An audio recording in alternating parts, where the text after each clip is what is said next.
Have you ever looked down at your kicks and wondered, what's the story behind these? Well, you're in for a treat. Today, we're diving into 10 sneakers with amazing backstories. Number 10, Air Jordan 3 White Cement. This shoe was so groundbreaking for a couple of reasons. Not only did it retire the old Wings logo and replace it with the iconic Jumpman, but it also basically saved the entire Jordan brand from being canned. Tinker Hatfield was just a rookie back then, but Nike bet big on him to mend fences with Michael Jordan, who had grown disillusioned with his own line, especially after the Jordan 2's lackluster performance. To up the tension, Jordan had just played golf with Rob Strasser and Peter Moore, who were both Nike alumni turned defectors. They were whispering in his ear, tempting him to join their new non-Nike venture. Hatfield felt the pressure. He knew he had to deliver something extraordinary to keep Jordan in the fold. So he went into overdrive. Hatfield dreamed up the elephant print as a bold style statement and incorporated visible air cushioning for unparalleled comfort. And the Jumpman logo? That was the icing on the cake, a symbol that would come to define excellence in sports and fashion alike. Finally, the moment of truth had arrived. Jordan examined Hatfield's sample, dissected its details, and got a kick out of the new Jumpman logo. He gave Hatfield a crucial thumbs up, effectively securing the future of the Jordan brand and ushering in a new era for sneaker design. And the rest, as they say, is history. Number 9, Jordan 6 Infrared. With this shoe, Jordan himself had some very specific requests. He was fed up with the struggle of getting his toes into the previous 5 models. So what did Tinker Hatfield do? He reinforced the toe area, making sure the shoe had a clean, easy entry point. But Hatfield didn't stop there. He got inspiration from Jordan's love for high-speed cars, specifically the Porsche 911, and crafted a heel tab modeled after the car's rear spoiler, so that anyone Jordan blew past on the court would feel like they just got smoked by a Porsche. These shoes also have a pretty rich history on the court. Jordan wore them in the '91 finals when the Bulls crushed the Lakers. That season, he averaged 31.5 points, grabbed his 5th scoring title, and landed both first team, All-NBA, and All-Defense. He also got the finals MVP. Number 8. Nike Air Max Zero. This shoe was like the lost tapes of the sneaker world. Tinker Hatfield sketched it out before the Air Max 1 even hit the production line, but the design ended up staying locked inside the vault for 3 decades. Then, in 2015, Nike decided it was time to bring the Air Max Zero out of hiding, and wow, did it make an impact. This wasn't just any shoe. It was built for performance, perfect for running, and it looked like a piece of art. Seeing the Zero is like looking at the DNA of the entire Air Max line. It's a pure creative expression, frozen in rubber and fabric. And get this, if the Zero hadn't been made, who knows if we'd even have classics like the Air Max 95. Number 7, Adidas Kobe 2. Not every sneaker with a compelling backstory ends up winning the hearts of fans and athletes alike. Case in point, the Adidas Kobe 2.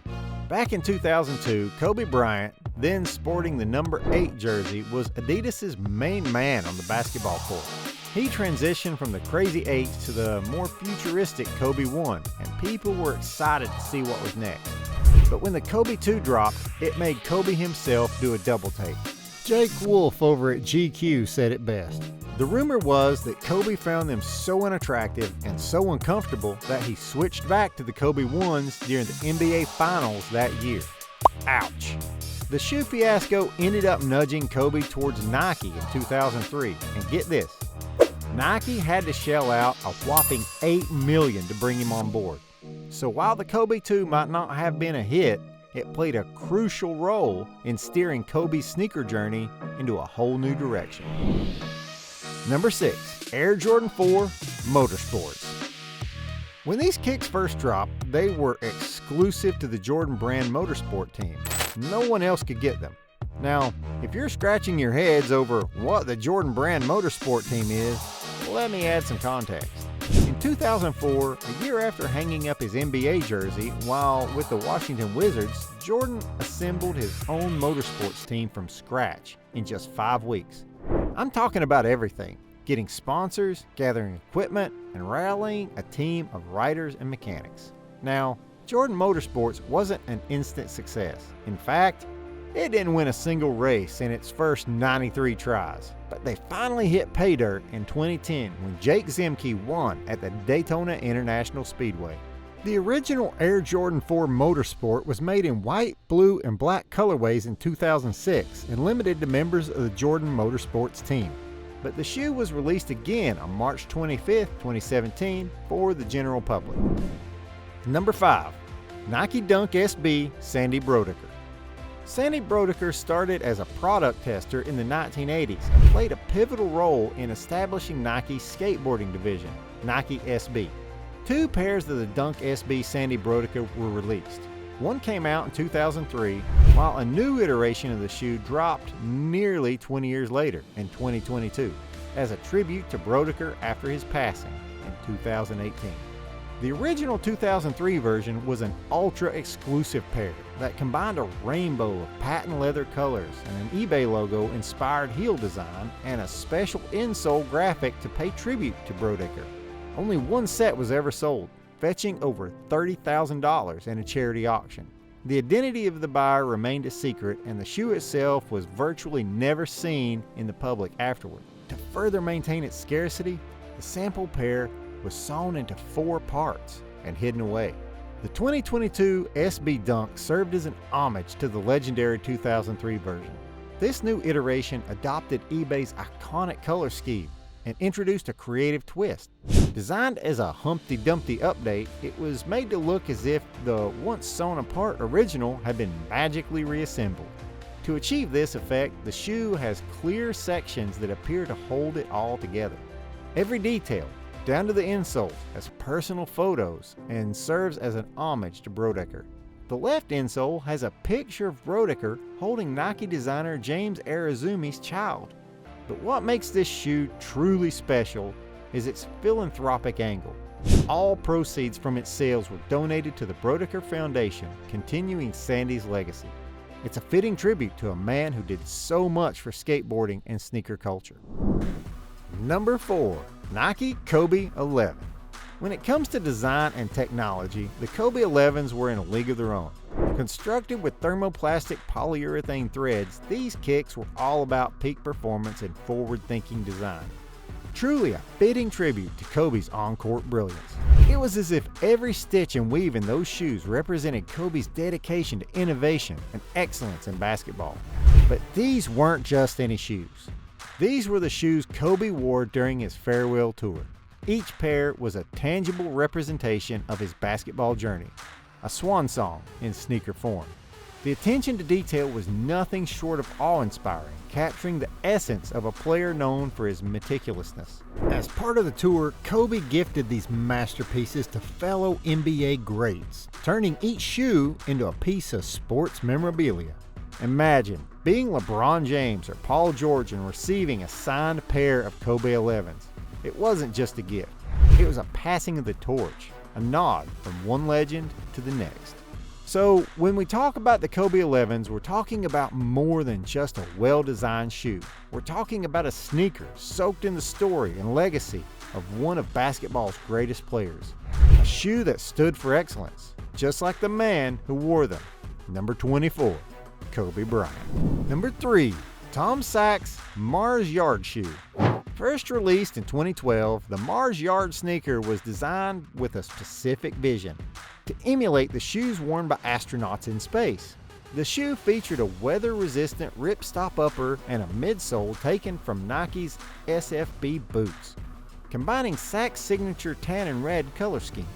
Unlike many artists who have not engaged deeply with the technical aspects of a sneaker, Sachs took a hands-on approach. He conducted wear tests himself, identifying the shoe's limitations and gaining insights into the material and fit that could only be learned through real-world use. These learnings fed into the Mars Yard 2.0, released in 2017, which featured design improvements like a mesh upper and cork insole. Given its unique backstory and limited availability, the Mars Yard shoe has become a prized possession in the resale market, fetching upwards of $8,000, depending on the version. Saks' collaboration with Nike didn't stop there. In 2022, they released the General Purpose Shoe, GPS, built on the same principle as the Mars Yard, functionality and everyday wear. Saks aimed for the GPS to be the world's most boring shoe, functional and accessible to everyone. Number 2, Air Jordan 12 Flu Game. The Air Jordan 12s hold a special place in sneaker lore because of Michael Jordan's flu game during the 1997 NBA Finals. With the series against Utah Jazz tied 2-2, Jordan fought through the sickness to score 38 points and lead the Bulls to a critical Game 5 win. He looked drained and on the edge, but he pulled through, adding another layer to his legend. But there's a cool side story to these iconic shoes. Preston Truman, a Jazz ball boy, happened to be with Jordan while he was getting pre-game IV fluids. Taking a shot, Truman asked MJ what he planned to do with his game-worn shoes. Jordan promised them to Truman. Years later, those shoes would sell for a whopping $104,000. Number 1, Air Jordan 1 High Band. This is one of those instances where mythology almost outshines the truth, and it's all thanks to some really great storytelling by Nike. First off, the whole banned by the NBA thing. That actually happened to the Nike Airship, not the Jordan 1. The Airship was the culprit that the Nike NBA had a problem with, due to its bold black and red colorway that went against the NBA's strict uniform rules in '84. But how many people remember the Airship? Almost no one, because it never enjoyed the re-releases and the spotlight that the Jordan line did. Fast forward to Nike spinning this banned narrative around the Jordan 1, and suddenly you have a shoe that's not just a shoe, it's a symbol of rebellion, bending the rules and going against the establishment. Essentially, the essence of Michael Jordan himself. Nike even claimed that Jordan was fined $5,000 every game he wore them. Whether that's entirely true or not, Nike gladly fronted the cost of the fine as a sort of investment into making the Jordan 1s legendary. And boy, did that investment pay off. This marketing strategy helped propel the Air Jordan line into becoming the most iconic sneaker series in basketball history. Plus, let's not forget the broader impact. The Jordan 1 has transcended sports to become a staple in streetwear culture. Did you know about any of these amazing backstories? Leave a comment down below. Also, please do not forget to subscribe to our channel if you like this video. But that's all for you today. See ya!